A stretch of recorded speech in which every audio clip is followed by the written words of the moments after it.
Okay, we are going to do a central line dressing change. So here's our central line. This is our patient. And the first thing we want to do is gather our supplies. So we have our central line dressing kit here. We have a stat lock. We have our antibiotic patch, which is going to go on our dressing up here. You can see it there. I brought with me a heparin flush, 2 extra flushes, because we're going to draw blood from our port once it's done. And I have an extra syringe to draw blood with. Now you'll notice that all of these are 10 cc syringes, and that is required for central lines because we want to keep a positive pressure. Smaller syringes don't have the pressure that they need to draw that blood off of the cannulas here. I also have some alcohol wipes, I have gloves, and I have my hand wash. So we will begin. First of all, you want to verify your order. Order is for dressing change on central line and to draw blood for lab. You will introduce yourself to the client. Hello, my name is Roberta. I'm going to change your dressing today and draw some blood. Do you have any questions? Patient has no questions. And we will verify who our patient is. Can you tell me your name and date of birth? And he says his name is Herbert and he was born in 1945. It's nice to meet you, Herbert. We will provide privacy, so we will close the curtain. Make sure that if there's any family members in the room, everybody needs to wear a mask. So I have a mask on my patient. I myself am wearing a mask. If there's family members in the room, they would have to wear a mask, and we would educate them on the reason why, so that when this dressing comes off, there's no extra germs floating around that would infect this site. So as you can see, the site goes right into the chest. This is no different than when you're using a PICC line dressing change, except that it would be in the arm. So we're gonna do the central line dressing change here. So the first thing we want to do is make sure our patient is in a comfortable position. He is sitting upright in the bed, and I would be standing on his left side so I could be closer to the dressing. We never want to reach over the client, so I would be on that side, but because we're videotaping, I want you to be able to see what I'm doing. Let's do our hand wash quick. We've identified who our client is, and I'm going to start by putting on gloves and removing the dressing that's on. So when you come in to do your skill, there will probably be a dressing on from the person that was here before you when you're practicing. So whoops, you just want to take that dressing off. So the right way to do this is I usually start by lifting the tape and going around the dressing. It's going to stick to your gloves. And then when you get to that insertion point, just lightly take the tape off from around, being sure not to pull that out. And there it is. That's the dressing. So we have to remove the stat lock. If I can get my tape off. This little antibiotic pad just pops right off. I usually just hold this down. It says to remove this with alcohol, but I just put it on here so it shouldn't be hard to take off.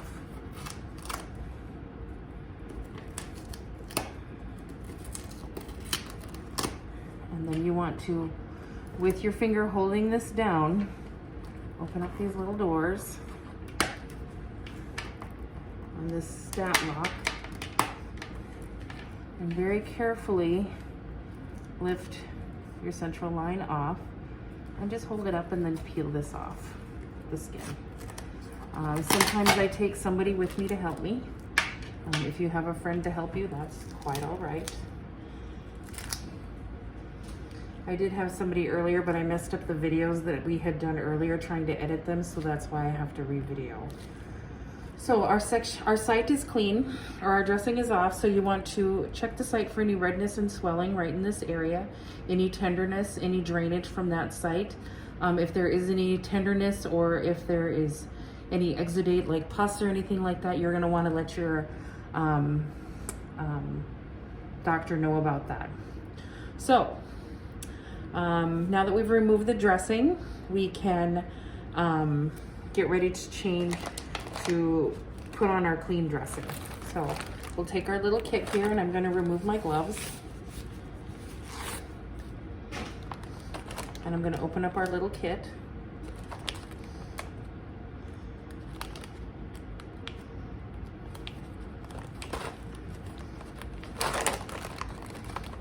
And inside our kit, you will see we have, it's a sterile kit. So we have a mask.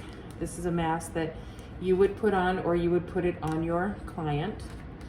We have a set of sterile gloves, which I will be using. We have a drape that you would drape over under the patient, like under here. I normally do not use the drape, so I'm not going to worry about the drape. I'm actually just going to get it out of my way. Okay. Oops. Oh, the camera's gonna get funky here. We have our ChloraPrep, we have tape, and we have our transparent dressing. There's a couple of other little tools in here that you're probably not going to use. I would just disregard those. So the first thing I'm going to do, now that my hands are clean, is put on my gloves. Okay. We all know how to put on gloves. Sterile gloves.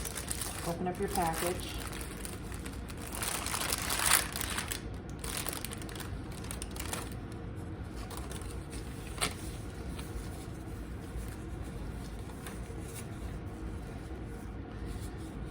Can't touch the fingers. And I'm lost inside these gloves.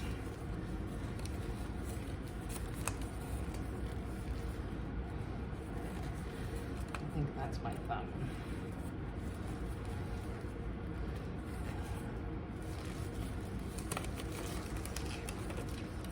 All right, here's the next one.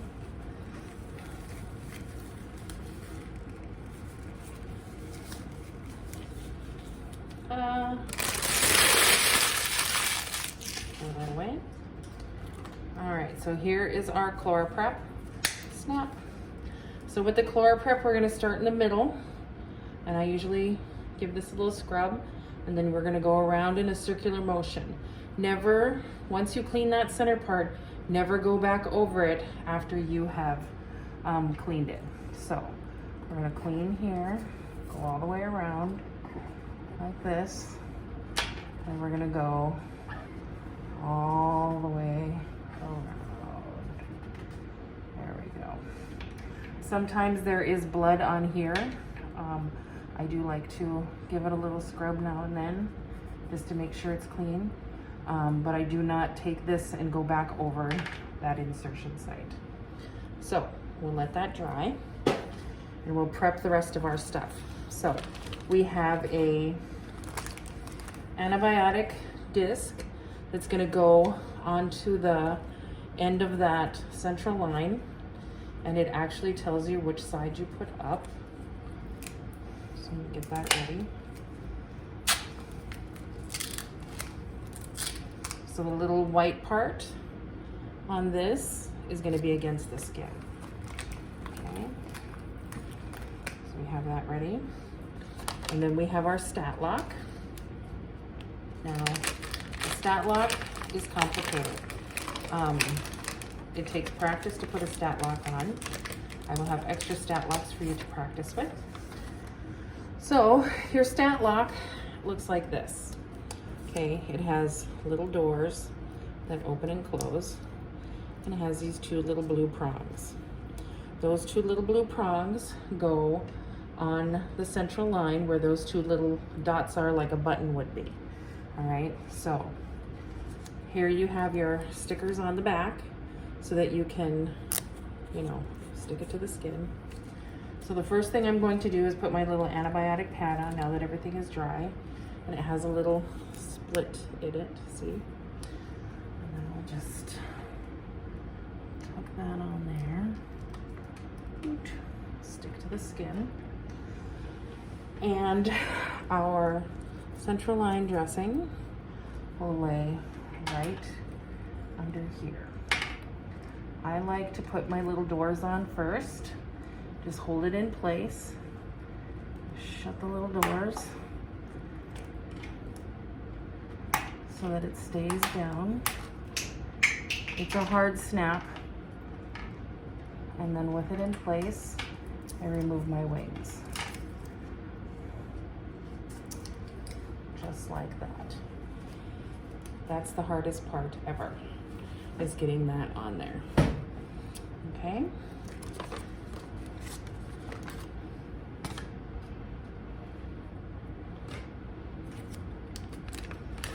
I forgot to use the skin prep pad. On Nicole's video, you'll see her use the little skin prep pad, and that actually goes right underneath the stat lock there. A lot of times people will use this so that it sticks better, but it just helps the adhesive stick to the patient's skin. Sometimes patients feel like it burns, but it is another cleaning pad that goes underneath here. So just a little FYI, I forgot to prep my skin. So this little thing comes in the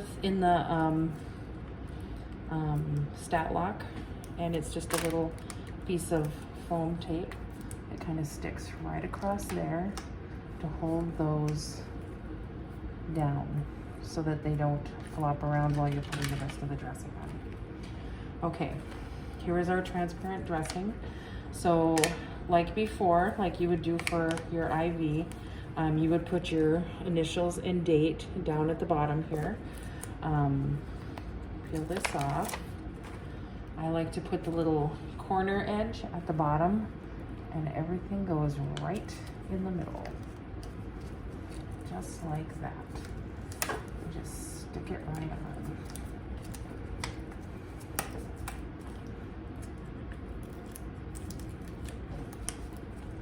And then remove the paper.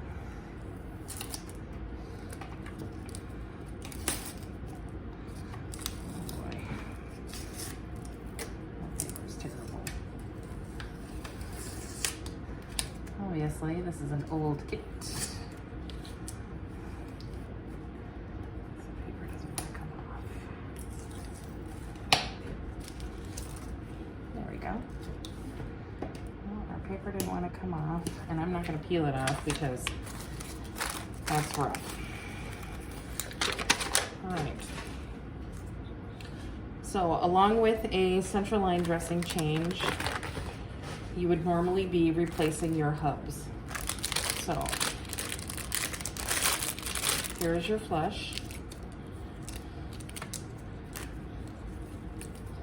And here's your hub. You take off your old hub and chuck it away. Take off your old hub, throw it away. And I take my fresh hubs and I attach them right to my flush, and I flush them like so. And I hook it right back onto the port. Okay, so you have to remember to unclamp your line and then flush it. Okay, so my little guy back here doesn't have, oh, he's going into a water bottle, I think, actually.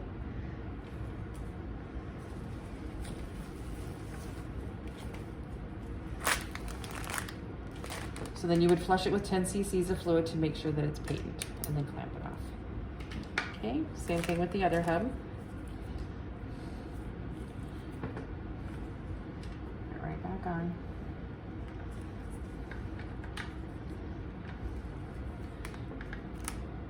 Unclamp it, and then flush it with 10 cc's of fluid to make sure it's patent.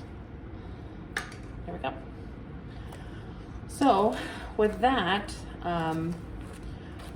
you're going to want to do, if you're going to obtain a blood draw, then you would turn off all infusions that are going to the port. Like if this was hooked up to the IV, you would pause that infusion. You would unhook whatever it is you are running, and you would take your flush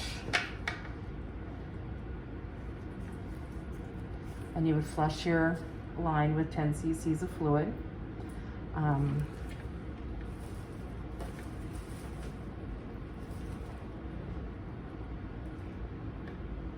Once you have your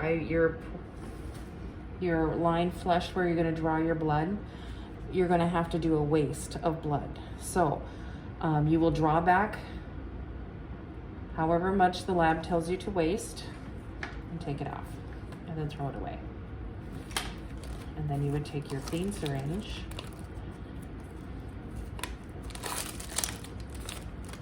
and you would hook it up and you would draw back however much the lab wants. A lot of times when this happens, this is a hard draw to pull. There is some pressure there. Just pull slowly. Eventually the tube will fill with blood. Once you have your lab, give that to lab, and then you're gonna flush it again with 10 cc's of fluid.